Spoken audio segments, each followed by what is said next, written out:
Hello friends, welcome you all at Indian institute of learning life saving skills. आज हम बात करेंगे एक बहुत ही मोस्ट इंपॉर्टेंट टॉपिक पे। जितने भी nursing staff, paramedical staff, doctors हमारी वीडियो को देख रहे हैं, like and subscribe our channel for health updates. Yes, तो आज हम बात करेंगे डीएम। यस, डीएम मीन्स क्या होता है, ये क्या बीमारी है और कब हम किसी पेशेंट को लेवल करते हैं डायबिटीज़ मेलाइटस, ठीक है, और कितने इंसिडेंट्स हैं, कितनी प्रेवलेंस है, किस एज ग्रुप में ज़्यादा होती है। तो ये सारी चीज़ों पे हम आज डिस्कस करेंगे। तो डीएम मतलब डायबिटीज़ मेलाइटस। क्या होता है? डायबिटीज मेलाइटस और मेलिटस, कैसे अलग भी प्रोनाउंस कर देते हैं काफ़ी अलग अलग इंडिविजुअल्स। तो डायबिटीज़, ठीक है, तो डायबिटीज और मेलिटस, ठीक है। डायबिटीज मीन्स होता है ओवरफ्लो। क्या होता है? ओवरफ्लो मतलब किसी चीज का बढ़ जाना। Mellitus means Honey sweetened. क्या होता है? हनी स्वीटेंड मतलब शहद की खुशबू, ठीक है, और शहद की मिठास। ओवरफ्लो हो जाना, ज्यादा हो जाना। कई लोग इसको हिंदी में या संस्कृत में मधुमेह भी बोलते हैं। क्या बोलते हैं? मधुमेह। तो मधु मीन्स क्या होता है? मक्खी नहीं, मधुमक्खी अलग होती है। मधु मीन्स होता है शहद। क्या होता है? शहद। तो आप देखेंगे इंटरप्रिटेशंस इंग्लिश में और संस्कृत में ऑलमोस्ट इक्वल है। टर्मिनोलॉजी जैसे वहीं से संस्कृत से ये वर्ड चुराया हुआ है, डायबिटीज मेलाइटस, ठीक है। मे मीन्स होता है शुगर और डायबिटीज, ठीक है, तो हनी स्वीटेंड।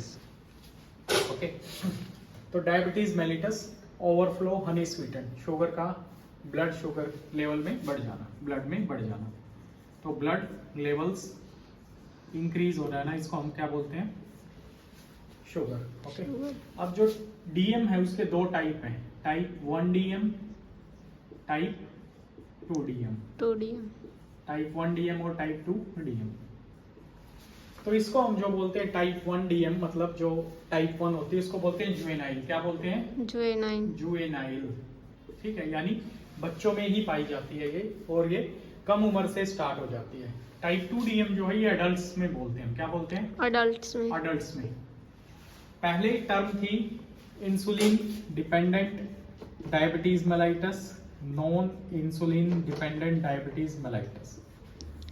तो वो क्या है, बंद हो गई है आजकल। क्या हो गई है? बंद हो गई है। बस आपकी इंफॉर्मेशन के लिए इसको जानने की जरूरत नहीं है। मतलब इंसुलिन की जरूरत अब आपको किसी भी डायबिटीज में पड़ सकती है, टाइप 1 में भी, टाइप 2 में भी। तो टाइप 2 जो होती है वो अडल्ट्स में होती है यूजुअली 20 ईयर्स के बाद या 35 ईयर्स के बाद। तो इसमें क्या रहता है? फैमिली हिस्ट्री रहती है। क्या रहता है? फैमिली हिस्ट्री मतलब परिवार में पाई जाती है, मदर को, फादर को, दादा को, दादी को, ऐसे मिल सकती है। जुवेनाइल जो होती है वो जन्मजात हो सकती है, मदर फादर को हो भी सकती है, नहीं भी हो सकती है, और बच्चों में पाई जाती है, ठीक है। टाइप 2, टाइप 1 डीएम और टाइप 2 डीएम। टाइप 1 डीएम के फिर से अलग से टाइप हैं, T1 DM A and B, A और बी, ये अलग से भी टाइप है, ठीक है। तो ये यूजुअली ऑटो इम्यून पाई जाती है। ऑटो का मतलब होता है अपने आप इम्यून सिस्टम हमारे खिलाफ हो जाता है, जिसकी वजह से शुगर होती है। तो ये ब्रीफ आइडिया हो गया कैसे इसकी टर्मिनोलॉजी आई थी और कैसे टर्म क्वाइंड हुई। तो इसको हम बोलते हैं डायबिटीज मेलाइटस। आम भाषा में हम इसको शुगर बोलते हैं, संस्कृत में इसको मधुमेह बोला जाता है। क्लियर हो गया? अब हमें जानना पड़ता है कि नॉर्मल शुगर लेवल क्या है और रैंडम कितने हैं, फास्टिंग कितने हैं, पोस्ट प्रैंडियल कितने, वो सबसे ज्यादा इंपॉर्टेंट है। तो सबसे पहले आपको पता होना चाहिए कि नॉर्मल शुगर लेवल कितना होता है। नॉर्मल होता है 70 to 110 mg पर डीएल। ओके, ये तो हो गया नॉर्मल, ठीक है। नॉर्मल शुगर लेवल हो गए 70 से 110 तक। आप किसी नॉर्मल आदमी का चेक करोगे इसी रेंज में आएगा। अब कई लोग बोलते हैं मैंने मीठा खा रखा है, मीठा खाने की वजह से बढ़ गया। अगर आपको शुगर है तो ही आपका बढ़ेगा, नहीं तो नहीं बढ़ेगा।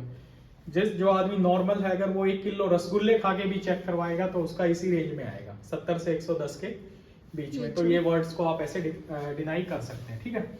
एक होती है रैंडम ब्लड शुगर का मतलब होता है कभी भी आपने किसी की शुगर चेक की वो 140 mg से कम आएगी। कितने से कम आएगी? 140 mg। चाहे वो खाना खाने के बाद है, कभी भी है, वो 140 से कम आएगी, ठीक है। अब हमारा आ गया फास्टिंग ब्लड शुगर। क्या आ गया? Fasting blood sugar. फास्टिंग जब भी आप चेक करेंगे 110 mg से कम आएगा। कितने से कम आएगा? 110 mg 110 से कम आएगा। अगर किसी का 110 से 126 के बीच में आ रहा है, तो इस कंडीशन को हम बोलते हैं ओके प्री डायबिटीज। क्या बोलते हैं? Pre diabetes. प्री डायबिटीज मतलब अभी, प्री मतलब पहले, डायबिटीज मेलाइटस से पहले की स्टेज, तो इसको बोलते हैं 110 से 126। अगर किसी की 126 से ऊपर आ रही है तो इसको हम बोलते हैं फ्रैंक डायबिटीज। क्या बोलते हैं? Frank diabetes. डायबिटीज इसका मतलब पेशेंट को शुगर है। ओके, अब हम बात करेंगे एफबीएस का मतलब होता है फास्टिंग। फास्टिंग का मतलब रात में खाना खाया और 12 घंटे से कुछ भी नहीं खाया। नेक्स्ट है हमारा पोस्ट प्रैंडियल ब्लड शुगर। क्या है? Post prandial blood sugar. Post prandial blood sugar का मतलब होता है कि वो कभी भी 140 से नीचे आनी चाहिए। कितने से कम आनी चाहिए? 140 से खाना खाने के बाद। अगर वो 140 से 199 के बीच में आती है तो उसको हम बोलते हैं प्री डायबिटीज। क्या बोलते हैं? Pre diabetes. प्री डायबिटीज मतलब अभी शुगर नहीं है और ना नॉर्मल है, वो बीच की कैटेगरी में, तो इनको हम बोलते हैं बीच की कैटेगरी में, ये बीच की कैटेगरी में प्री डायबिटीज। ओके, अगर 199 से ऊपर है तो इसको हम क्या बोलेंगे? इनको डायबिटीज। क्लियर हो गया? यस। पोस्ट प्रैंडियल 140 से नीचे, 140 से 199 और 199 से ऊपर डायबिटीज, ये हो गया।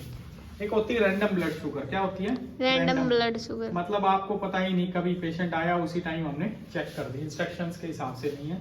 अगर कोई भी रैंडम ब्लड शुगर 199 से ऊपर आती है तो हम पेशेंट को क्या बोलते हैं? डायबिटीज। क्या बोलते हैं? डायबिटीज। तो ये आपको रट्टा मारना है या फिर आपको याद रखना है, तभी आप पेशेंट को क्लासिफाई कर सकते हैं और एग्जैक्टली बता सकते हैं। तो नॉर्मल 70 से 110, ठीक है? यस। या फिर आप इसको हटा दीजिए, 3 में डिवाइड करिए, रैंडम, फास्टिंग, पोस्ट प्रैंडियल। ठीक है, रैंडम क्या 140 से नीचे आनी चाहिए, अगर 199 से ऊपर है तो इसको हम क्या बोलेंगे? डायबिटीज। फास्टिंग खाली पेट की 110 से नीचे आनी चाहिए, 110 से 126 तक मतलब शुगर नहीं है, लेकिन वो एक ऐसी स्टेज में है, बीच में,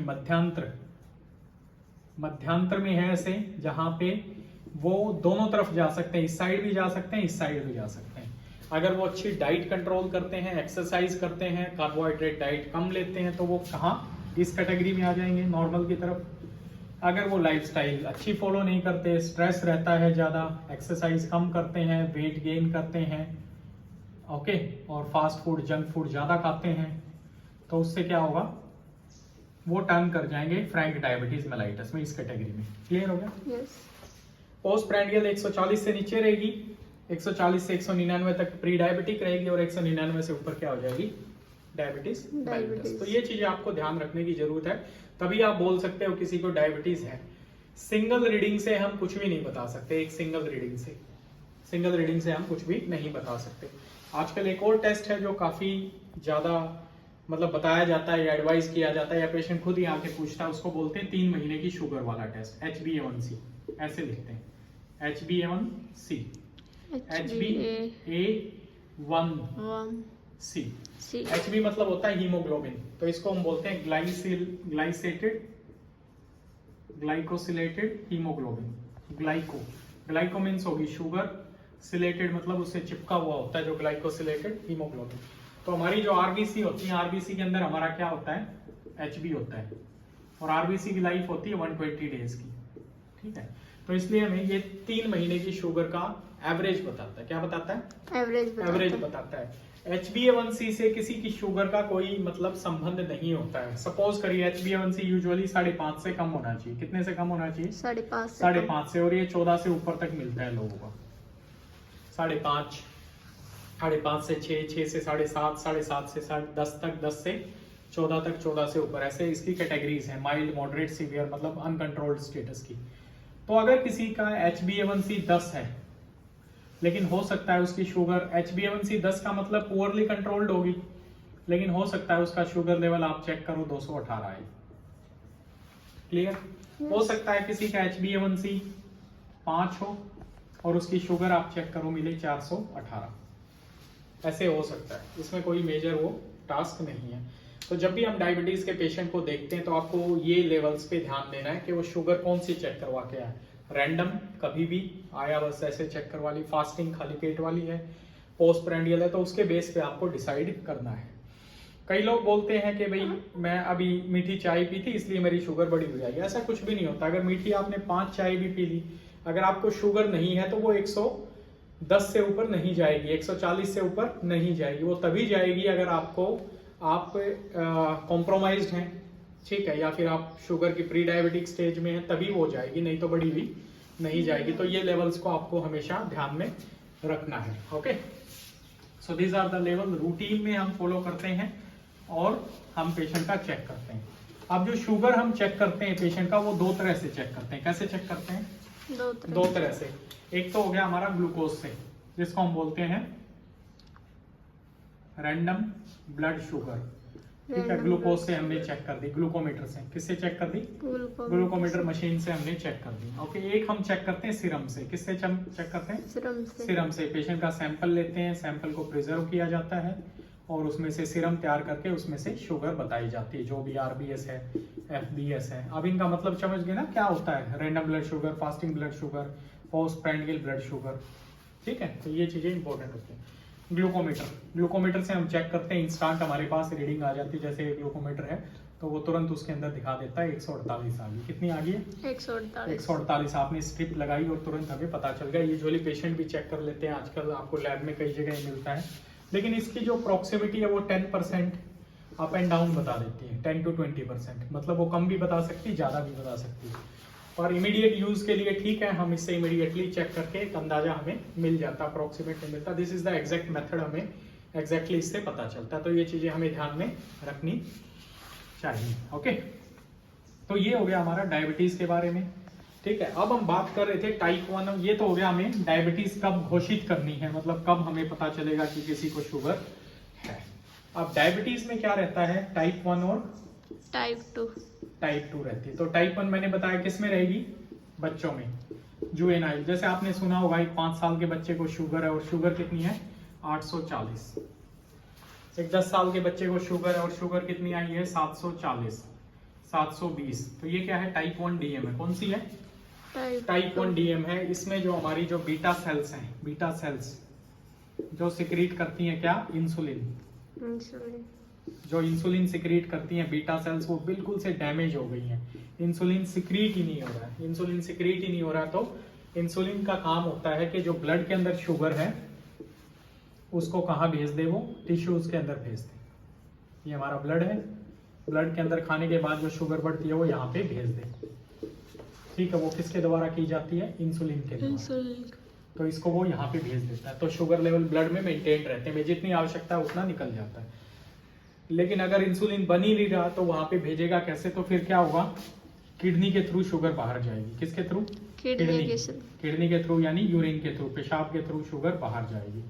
तो किडनी की भी अपनी थ्रेशोल्ड होती है। किडनी की थ्रेशोल्ड होती है 180 mg, 180 mg तक शुगर कंट्रोल करती है किडनी, मतलब पेशाब के थ्रू बाहर नहीं आने देती है। और 180 से ज्यादा हो जाती है तो फिर यूरिन में आपको शुगर मिलती है +1, +2, +3 और +4 ऐसे मिलती है। अगर किसी की 400-500 होगी तो आपको +4 शुगर मिलेगी। 200-250, 300 के बीच में 300, 200-250 तक है, 180 से 250 तक है, प्लस मिलेगी। तो ये वेरिएशन आपको मिलते हैं। तो ये ब्रीफ इंफॉर्मेशन आपको पता होनी चाहिए जब भी आप पेशेंट के साथ डील करते हैं, या फिर आपके पास कोई रिपोर्ट आती है, इन्वेस्टिगेशन आती है, तो उसके बारे में आपको इसकी जानकारी होनी चाहिए। तो आप बोल सकते हैं कि कब आपको शुगर घोषित करना है, मतलब कितने लेवल पे आपको करना है। कई बार पेशेंट कंफ्यूजन में रहता है, सर मेरी लेवल 126 आई है, 120 आई है। तो आपको एग्जैक्टली पता करना है कि वो शुगर कौन सी चेक की थी, फास्टिंग थी, रैंडम थी, पोस्टप्रांडियल थी। कई बार ऐसे पेशेंट्स होते हैं जो सुबह खाली पेट चेक कर लेते हैं, वो दवाई नहीं लेते और शुगर खाना खाने के बाद उनकी 400 चली जाती है। तो खाना खाने के बाद चेक नहीं करते, वो खाली पेट कर लेते हैं और वो सेटिस्फाइड रहते हैं कि भाई मेरी शुगर ठीक है। लेकिन उसकी वजह से जो कॉम्प्लिकेशंस आती हैं, कॉम्प्लिकेशंस मतलब आंखों से कम दिखना, पैरों में जलन हो जाना, पैरों में घाव हो जाना, ये सारी इसकी वजह से कॉम्प्लिकेशन आती है, जो जिसको हम बोलते हैं माइक्रोवेस्कुलर और मैक्रोवेस्कुलर कॉम्प्लिकेशन। माइक्रो मतलब जो हमें दिखाई नहीं देती, जैसे रेटिनोपैथी हो गया, न्यूरोपैथी हो गया, ठीक है, नेफ्रोपैथी हो गया, ये माइक्रो है। और जो मैक्रो कॉम्प्लिकेशन है, बड़ी जो हमें दिखाई देती है, जैसे घाव हो गया, कोई चोट लग गई या फिर कोई इन्फेक्शन हो गया, वो ठीक नहीं हुआ, ये सारी मैक्रो कॉम्प्लिकेशंस हैं। So thank you very much. Keep connected with Indian Institute of Learning Life Saving Skills for these health updates. Thank you very much. Stay healthy and happy. Thank you.